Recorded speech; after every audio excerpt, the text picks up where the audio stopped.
caixas e um ser que gosta de se divertir com a mudança. Ele tá num sobrado aqui também. Já tirei a maioria das coisas aqui da estante, né? Falta a parte de cima, mas eu não vou conseguir levar tudo na mesma vez. Aqui ficaram alguns livros que eu vou... Tirando os Três Mosqueteiros, né? Alguns livros que eu provavelmente vou doar. Já coloquei, a maioria deles já nem tá aqui, na verdade, né? Já foi levada. Mas tô colocando em caixas ainda. Oi, caso você não tenha percebido, eu tô num cenário um pouquinho diferente, é porque eu tô de mudança. A casa tá cheia de caixas de papelão e esse é o único lugar que dava pra gravar. Eu mesmo já desmontei a estante de livros e coloquei em caixas, né, pra poder levar pra lá. Então hoje o vídeo vai ser um pouquinho diferente. Olá, tudo bem? Eu sou a Bia e hoje vamos conversar sobre 20 anos depois de Alexandre Dumas. Lançado em 1845, o livro é uma continuação do romance Os Três Mosqueteiros. E, obviamente, se passa 20 anos depois dos acontecimentos relatados na primeira obra. Em suas páginas, descobrimos que Aramis, Porthos, Athos e D'Artagnan seguiram caminhos diferentes e mantêm uma relação distante, muitas vezes se comunicando só por cartas. Não que o apreço entre eles tenha diminuído, muito pelo contrário.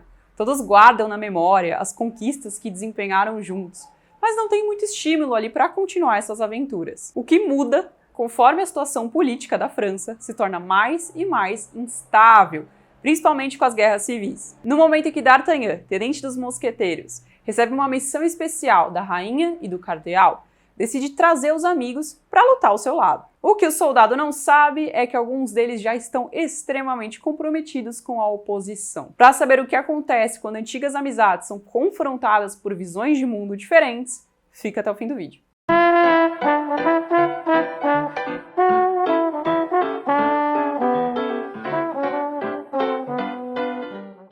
Antes de continuar, eu queria pedir para você se inscrever no canal caso ainda não seja inscrito.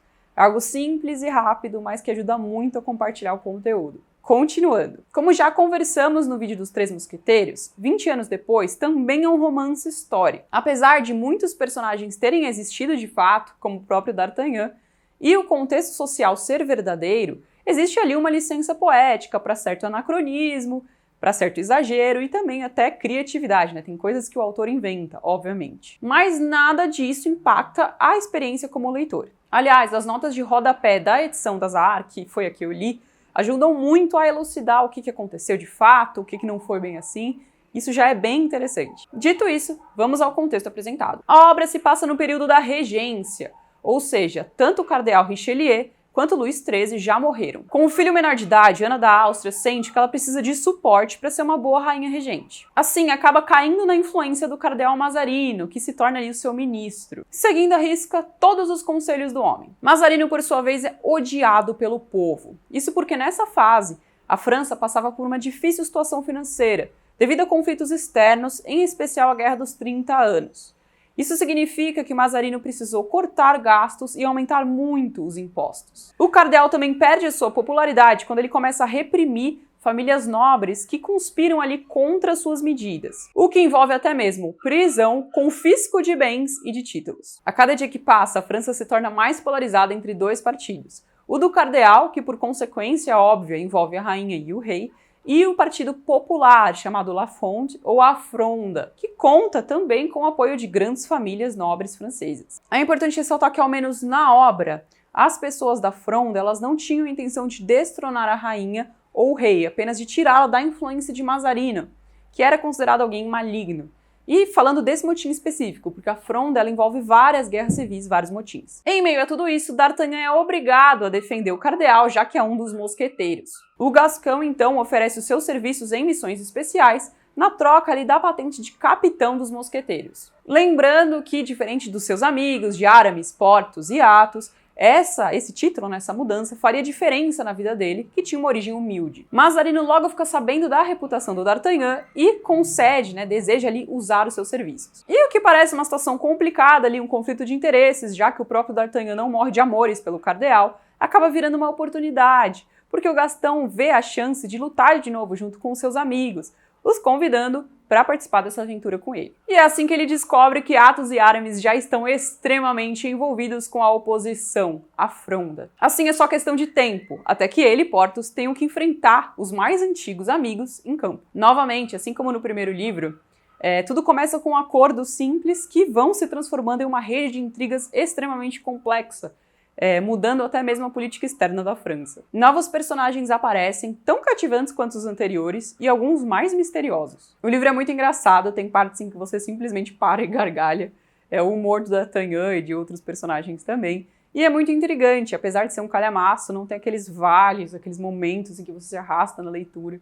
Não, muito pelo contrário, o ritmo é bem constante. A obra foi lançada como folhetim e logo teve um estrondoso sucesso. Aliás, de acordo com o Jorge Bastos, que traduziu e fez a apresentação na edição da Zahar, o Dumas, ele foi um dos inventores do romance folhetim. É um recurso ali que mistura, é uma união da imprensa com a literatura. A primeira publicação nesse sentido foi A Condessa de Salisbury, em 1836, seguida por A Solteirona do Balzac. Conhecido pelo seu faro para negócios, Dumas abriu um empreendimento que contava ali com uma pequena equipe que fazia primeiro essa parte de levantamento de dados, de pesquisa histórica, para bater todas essas informações e depois eles simplesmente poderem ali escrever os textos. Alguns, inclusive, chegavam a escrever uma primeira versão, em casos específicos.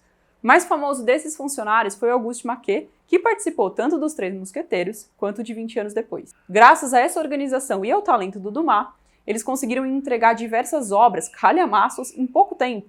Para vocês terem noção, ele entregou Os Três Mosqueteiros, 20 anos depois, O Conde de Monte Cristo, A Rainha Margot, O Cavaleiro de Maison Rouge e A Filha do Regente, em 2 anos. Além do próprio volume dessas obras, se pensarmos na qualidade delas, é algo quase assustador. E o que hoje pode parecer uma ideia simples, de construir essa equipe, na época era revolucionário, tanto que gerou alguns processos contra o Dumas.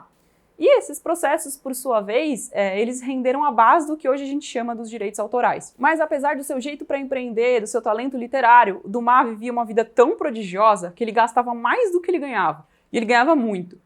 A gente também conversou sobre isso no vídeo do Balzac, porque era mais ou menos a mesma coisa. É interessante pontuar também que esse livro faz parte de uma trilogia.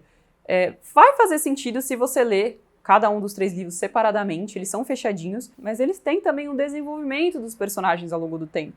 Então é interessante ler a trilogia toda.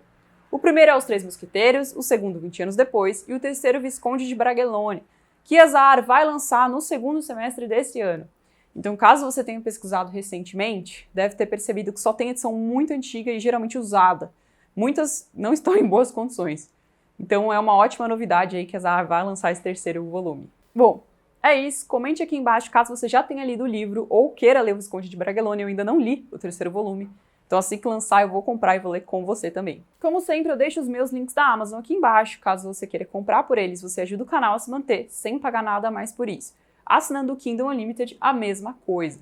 Lembrando que se é a primeira vez que você assina o serviço, são 30 dias grátis. E você pode cancelar depois sem pagar nada mais por isso, é só lembrar de cancelar. Mas eu duvido que isso vá acontecer, porque é realmente um programa muito bom para quem gosta de ler. Bom, é isso. No próximo vídeo eu espero já fazer o meu novo cenário, mas vamos ver como vão ficar as coisas. Até a próxima!